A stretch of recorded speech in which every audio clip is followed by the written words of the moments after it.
가룟 유다가 예수님이 죄가 없음을 알고 또 제가 보는 입장에서는 민족주의자예요. 그래서 극한 상황으로 가면 예수님이 그런 신적인 모습들을 나타내지 않을까. 그러나 예수님은 끝까지 하나님이 만들어 놓으신 방법, 그 방법으로 죽으셨어요. 가룟 유다는 그것을 보고 회개한 것이 아니라 그냥 뉘우쳤어요. 그리고 세상의 남자답게 그리고 죽음을 택한 겁니다. 성경은 회개한 것만 가지고는 구원받는다 말하지 않아요. 그러면 마가복음 1장 15절에 보니까 하나님의 나라가 가까이 왔으니 회개하고 복음을 믿으라고 그랬어요. 그러니까 회개만 해가지고는 구원받는 게 아니에요. 회개했어요.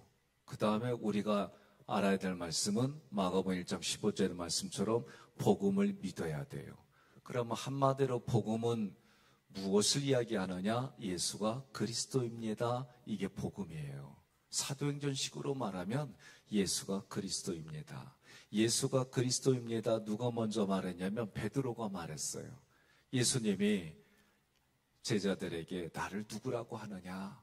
그러니까 엘리야 선지자 같은 사람입니다. 각자 들은 대로 얘기했어요. 그때 베드로가 뭐라 그러냐면 주는 그리스도시요 살아계신 하나님의 아들입니다. 하나님의 아들이란 얘기는 하나님이란 뜻이다 말씀드렸어요. 예수가 나에게 메시아입니다. 그리스도입니다. 한마디로 말하면 주님이십니다. 주인님입니다. 그런 의미예요. 그렇게 성경은 우리에게 말씀하고 있어요. 그래서 회개하고 복음을 믿으라는 거예요. 요한복음 1장 12절로 13절에 보면 영접하는 자 곧 그 이름을 믿는 자들에게는 하나님의 자녀가 되는 권세를 주셨습니다. 이는 혈통으로나 육종으로나 사람의 뜻으로 나지 아니하고 오직 하나님께로부터 난 자들입니다. 그렇게 말씀했어요. 동의하십니까? 예. 그러니까 우리는 내가 마음으로 믿어서 입으로 고백하는 내용들이 뭐냐? 주는 그리스도입니다. 살아계신 하나님의 아들입니다.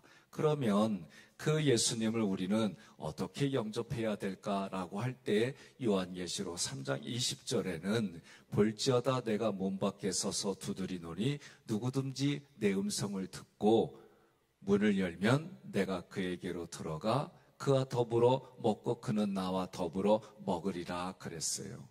이 얘기가 다른 말로 표현하면 로마서 10장 9절의 얘기와 같은 거예요. 내가 마음으로 믿어서 입으로 고백하라는 거예요. 그러면 마음으로 무엇을 믿습니까? 예수가 그리스도이고 하나님의 아들인 것을 믿습니다. 다시 말하면 예수님이 하신 일이 내게 믿겨지는 거예요. 늘 강조한 거예요. 예수님이 이 땅에 오셨는데 어떻게 했어요? 마리아 몸을 입고 왔어요. 그걸 성육신이라고 그래요. 남자의 도움 없이 이 땅에 오셨어요. 오셔가지고 하신 일이 뭐냐? 십자가 부활 승천하셨어요. 이거를 한마디로 예수님이 이 땅에 오셨다가 다시 가셨어요.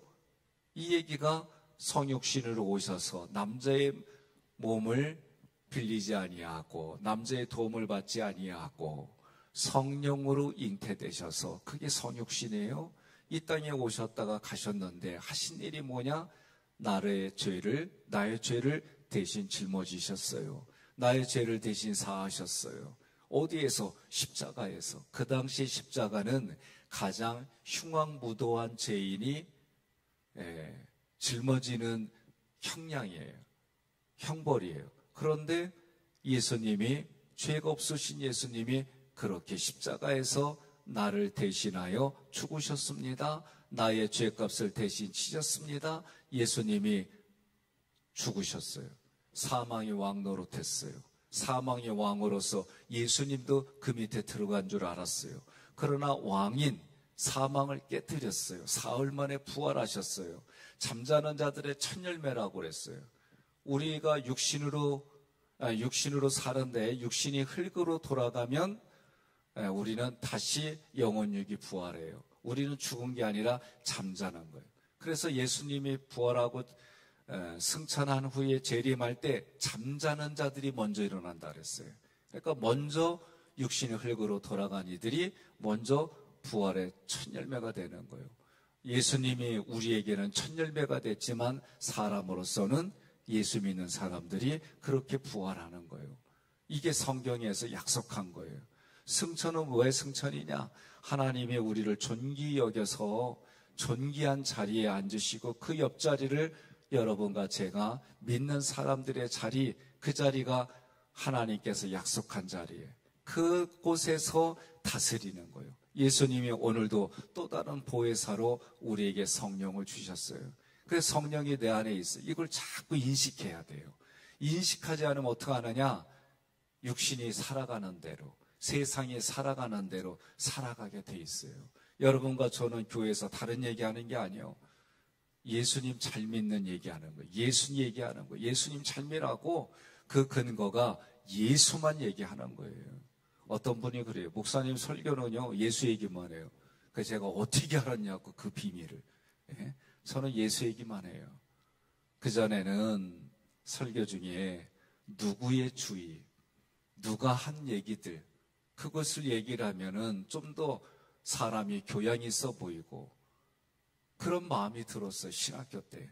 그래서 설교 틀을 보면 누구의 주의 얘기들을 많이 했어요. 그런데 성경을 읽고 연구하다 보니까 구약은요, 오실 예수님, 예? 그래서 앞으로 오실 예수님은 상징으로, 비밀로 의미를 두어서 하나님이 눈을 열어준 사람들에게만 보이게 해줬어요. 그러나 그 비밀이 신약에 와서는 하나님의 계시가 다 열어졌어요. 그리고 여러분과 저는 지금을 살아가면서 다시 재림하실 예수님에 대해서 성경이 기록하고 있어요. 그러니 성경을 이야기하는 거예요. 여러분들이 잘 먹고 잘 사는 얘기는 사회 가면은요, 그런 거 얘기 잘 해줘요. 주식 투자하는 법, 뭐 잘 사는 법, 어디 물건 보는, 이런 거 세상에 가면 다 얘기해줘요. 그런데 성경은 그런 얘기하는 거 아니에요. 영생이신 예수님이 오늘 이 땅에 누구로 오셨으며 무엇을 하셨는지, 예수가 나에게는 누구인지, 예수님의 나를 위해서 무엇을 하셨는지, 이런 얘기들만 성경에 기록되어 있어요. 출애굽기 20장 3절로 5절에 보니까 하나님이 이렇게 말씀해요. 너는 나 위에 다른 신을 두지 말라. 너를 위하여 새긴 우상을 만들지 말라. 위로 하늘에 있는 것이나 땅 아래에 있는 것이나 땅에 있는 것이나 물속에 있는 것이나 어떤 형상도 만들지 말라. 그 형상을 만들어서 그것들에게 절하지 말고 섬기지 말라. 내 하나님 여호와는 질투하는 하나님인즉 나를 미워하는 자의 죄를 갚되 아버지로부터 아들에게로 3세대리게까지 이르게 한다 그랬어요. 씨를 말린다 그 얘기예요. 여러분, 사람이 만들었어요. 이 컵도 사람이 만들었어요. 여기에 물고기, 오병이어 어떤 그런 의미를 담아가지고 만들었어요. 제가 여기다가 물 담은 것을 마셨어요. 그리고 어느 날 얘기합니다. 내가 어느 날 보니까 이게 신이요. 아멘 안 해주셔서 감사해요. 예? 사람이 만들었는데 신이래요. 내가 만들어냈고 거기다 신이라고 의미 부여하고 거기다 해요. 여러분, 사람이 만든 것은 신이 될 수가 없어요. 그러면 내가 만들었으니까 내가 창작물의 주인이 되거나 아니면 내가 창작물의 소유한 어떤 뭔 얘기 되겠죠. 그림을 그렸어요. 요새 보면 웬만한 크기 되면은요, 제가 한 요 정도만 돼도 몇백만 원이에요. 예? 이거보다 몇 배가 더 크면은 몇 천만 원씩 그렇게 그려놔요. 돈 있는 사람들은 유명한 작가들의 그림을 사요. 죽으면 그게 값이 더 오르니까 그걸 다시 투자하기도 하고 그래요. 피카소가 그림 그리면은 많은 사람들이 그래요. 내가 그려도 낫겠다. 발로 그려도 더겠다. 모르는 소리 마세요. 자기가 그려보세요. 안 사가요. 그 피카소 그림이니까 사가는 거지. 예? 그런데 내가 그려놓고 얘기를 해요. 어느 날 이게 신이요. 여러분 믿으셔야 됩니다. 아멘 안 해도 돼요. 예? 거기 아멘 하면 안 돼요. 출애굽기에 보니까 하나님이 그렇게 말씀하셨어요. 그래서 사도 바울은 사도행전 4장 12절에 그래서 이렇게 말했어요. 다른 이로서는 구원을 받을 수가 없나니 천하 사람 중에 구원을 받을 만한 다른 이름을 우리에게 주신 일이 없음이라. 여러분, 성경을 보면 많은 분들이 그런 얘기를 해요. 너네 기독교는 왜 유일신이라고 하고 다른 신을 배타하냐? 아, 그래요? 그러면 니네 신도 인정하고 우리 신도 인정하고 서로 사이좋게 지내자야. 이렇게 얘기들을 사람들이 얘기를 해요. 종교 간의 대화라고 얘기를 해요. 그렇게 말하면 성경을 부정하는 거예요. 그 사람하고는 대화하는 건 중요해요. 그러나 성경이 가르쳐주는 거를 부정하면 사람 간의 대화는 될지 모르지만 하나님과의 대화는 끊어져요. 우리가 죽었을 때에 우리는 유일신을 믿어요. 세상은 기독교의 하나님, 불교의 부처, 이슬람교의 마호메트 뭐 이런 여러 가지 결국은 하나로 만나는 거 아니냐. 이걸 뭐라고 불러요? 이걸 뭐라고 그래요? 목사님들? 니네 신도 우리 신도 결국은 같은 거라고 뭐라고 그래요? 나 갑자기 생각 안 나서 그래요. 종교 다원주의라고 그래요. 목사님들 얼굴 보니까 생각나네. 그러면 많은 분들은 서로 종교 간에 평화롭게 지내자 이런 얘기하면서 우리가 말하는 평화하고 달라요. 땅끝이라고 하는 선교사님의 그 영상을 보면 총을 가지고 갔어요. 그런데 나중에 피살체로 발견됐는데 보니까 총에 총알이 있는데 총알이 발사되지 않았어요. 그분의 사모님과 아들이 나중에 후에 다시 자기의 남편, 자기 아버지를 죽인 곳에 가서 선교사로 가서 그들을 예수 믿게 한 그런 기록을 봐요. 참 나는 그 정신까지는 머리로는 이해하겠는데 삶으로 받아들이려면 참 고민스러워요. 믿음은요, 사람들마다 분량이 다 달라요. 중요한 것은 그 믿음의 대상이 누구냐라고 할 때 믿음의 대상은 삼일체 하나님이에요. 여러분과 제가 오늘 신앙생활 할 때에 예수님을 믿는다는 것이 무엇일까? 성경이 지금 이렇게 말하는데 다른 사람들과의 관계 속에서 그 예수님을 전달하고 전해지는 방법적인 면에서는 문화를 이용하고 복음의 통로로서 문화를 이용할 수 있지만 그러나 복음의 내용은 바뀌어서는 안 돼요. 전혀 다른 종교인들하고 만나면 적대적인 그런 모습이 돼요. 그런데 창끝이라고 하는 것은 적대적인 관계를 갖는 게 아니라 그들도 예수를 믿을 믿음의 대상으로 보라는 거예요. 이게 달라요. 사도행전 16장 31절은 이렇게 말해요. 주 예수를 믿으라.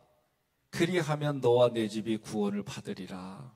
내가 예수를 믿고 내 집안이 예수 믿게 하는 것이 우리는 평화예요. 그게 다른 사람이 예수 믿게 하는 게 그게 평화예요. 방법은 그 사람의 눈높이에 맞춰서 우리가 전략을 짜고 전술을 행하는 거예요. 내가 기준이 아니라 그 사람의 기준에 맞춰주는 거예요. 내용들을, 수준들을. 그럴 때에 예수 믿게 해줄 수 있는 거예요. 너와 내 집이 구원을 받고 너희 이웃들에게 열심을 내는 거예요. 그게 우리가 이 땅의 신앙생활에 나가는 거예요. 그런데 그 믿음은 우리가 함께 봉독한 것처럼 믿음은 들음에서 나는 거예요. 믿음은 어디에서 나요? 들음에서 나는 거예요. 누군가는 전했다는 거죠. 누군가는 전하니까 그것이 듣는 거예요. 우리 윤권사님이 밖에 나가서 길거리에서 예수 믿으라고 외쳐요. 그 일을 위해서 조 권사님이 참 수십 년을 뒷받침해 드렸어요. 그게 쉬운 게 아니에요. 밖에 나가서 복음을 전하는 거예요. 밖에 나가서 예수님 믿으라고 하는 거예요. 신학교 때는 그런 분들을 조금 경계했어요. 신학교에서 그렇게 가르쳤으니까. 그러나 제가 목회를 하니까 누군가는 그렇게 전하고 누군가는 삶으로 전하고 누군가는 3분의 메시지로 5분의 메시지로 1시간의 메시지로 전달하는 사람이 있고 누군가는 삶으로 이웃과의 관계 속에 예수 믿으라고 그의 필요를 채워주기도 하고 예수 믿으라고 때로는 그의 아픔을 함께 공유하기도 하고 때로는 예수 믿으라고 그의 여러 가지 것들을 함께 해주는 그런 노력과 자세들이 필요하다는 거지요. 무조건 이건 되고 이건 안 돼, 그거 아니에요. 신앙생활을 하면 할수록 함께 하려고 하는 그 마음이 점점 많아지는 거예요. 함께. 저도 한때는 젊었을 때는 제가 30대까지는 그랬던 것 같아요. 뒤돌아보면 너무 그게 탁 났어요. 뭐냐? 내가 10명의 몫을 하는 모습을 보여줘야 되는 거예요. 내 가치를 누군가보다는. 그래서 부목사 때도 무슨 오도가 있으면은 일적으로는 거의 제가 지적을 받은 적이 없어요. 그런데 생각해 보세요. 목적을 정하고 그것을 만들어 가려면 때로는 사람들과 부대끼면서도 때로는 끌고 가기도 하고 그러다 보면 부대끼는 일들이 많아요. 일은 성취했어요. 그런데 사람과의 관계는 깨졌어요. 이게 제가 젊은 날의 모습이에요. 점점 생각하는 게 뭐냐, 아직도 많은 부분을 보완해야 되지만 그래도 함께 가려고 하는 이게 달라진 거예요. 네.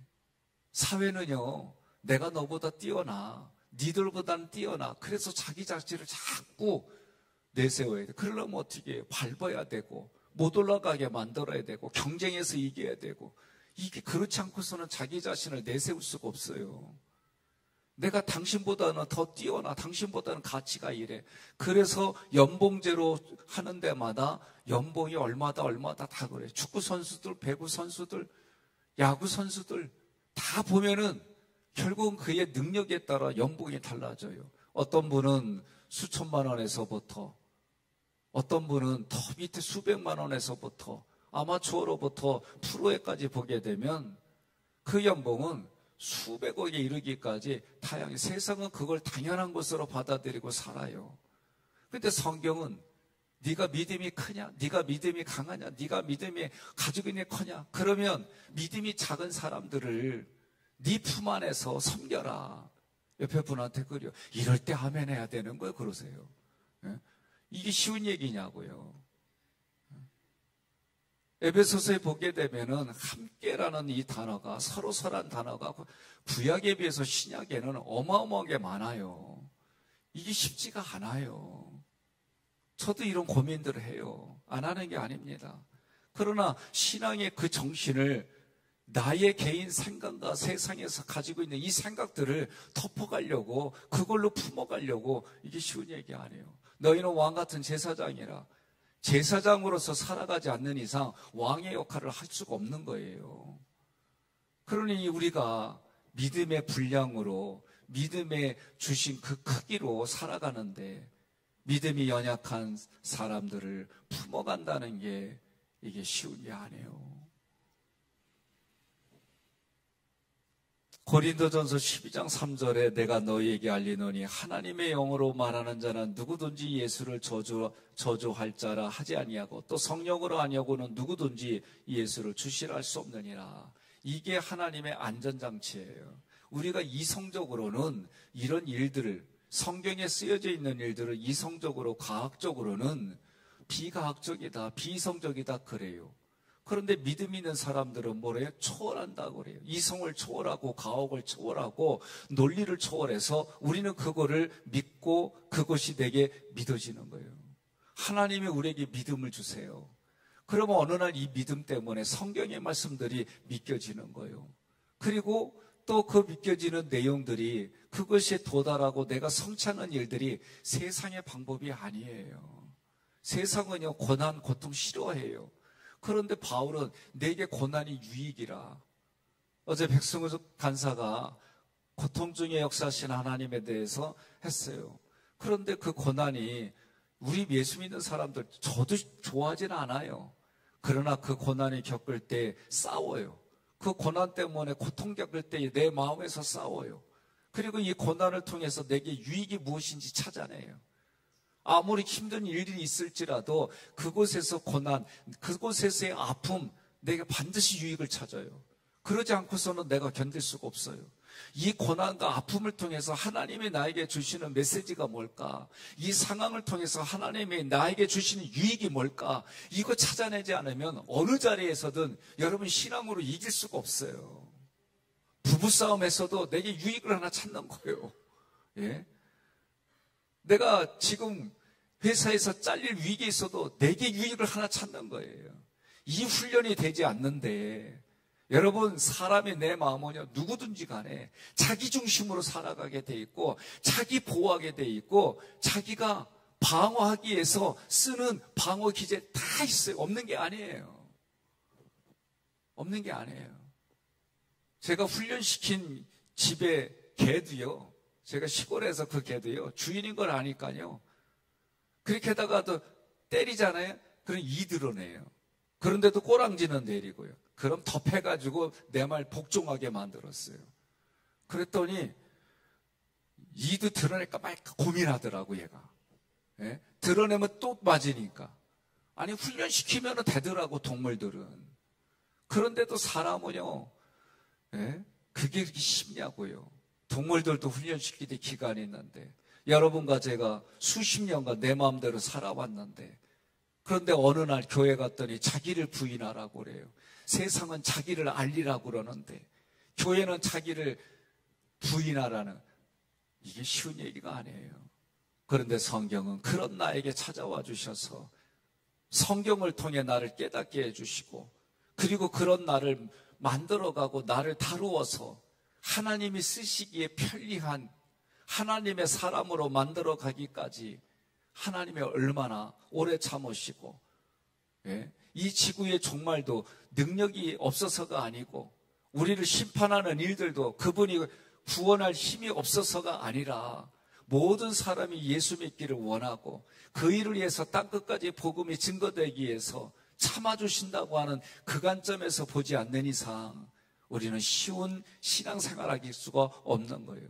성경은 말합니다. 하나님의 세상을 사랑하사 독생자를 주셨으니 이는 그를 믿는 자마다 멸망하지 않고 뭘 얻어요? 영생을 얻으리라. 예?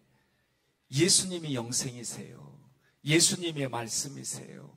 오늘도 여러분과 제가 오늘 이 말씀만을 가지고 예수 믿는 사람에게 안식을 주시고 예수 믿는 사람들에게 평안과 평강을 주시는데 그 일들이 내가 분별하고 깨어있지 않으면 어려워요. 그래서 우리는 조금이라도 힘들고 조금이라도 내 마음에 부대끼면 하나님 내가 뭘 그렇게 잘못했다고 나한테 이랬대요? 하나님 살아있슈? 살아있으면 어떻게 이런대요? 이게 다 자기 생각이 올라오는 거예요. 그런데 성경을 우리가 가까이 하면 할수록 이 새벽에 여러분들이 고난 중에 고통 중에 왔다 할지라도 무언가 요구사항이 있다 할지라도 그 모든 것을 품어가시는 하나님 앞에 이 새벽에 왔으니 내가 구원받은 사람으로 다시 인지하고 구원받으려면 회개하고 복음을 믿어야 되니까 먼저 회개하고 내가 죄인이었던 것, 내가 죄인으로 살아왔던 것, 내가 오늘도 하나님 앞에 바르게 서지 못했던 것, 이 모든 것 앞으로도 지을 죄도 용서해 줘. 그렇게 우리가 회개하고 오늘도 말씀을 근거로 내가 하나님의 자녀입니다. 이제는 내가 하나님의 기쁨입니다. 내가 이제는 하나님의 영광입니다. 이제는 내가 하나님의 찬송입니다. 이제는 내가 하나님의 그런 모습으로 살겠습니다. 결단하고 오늘 기도하시고 그런 가운데 내가 하나님의 기쁨과 영광과 하나님의 모든 것으로 살아갈 때에 교만한 모습이 꺾여지고 나의 자아가 내가 살아있던 그 모든 것들이 부서지며 예수가 살아나고 이제부터는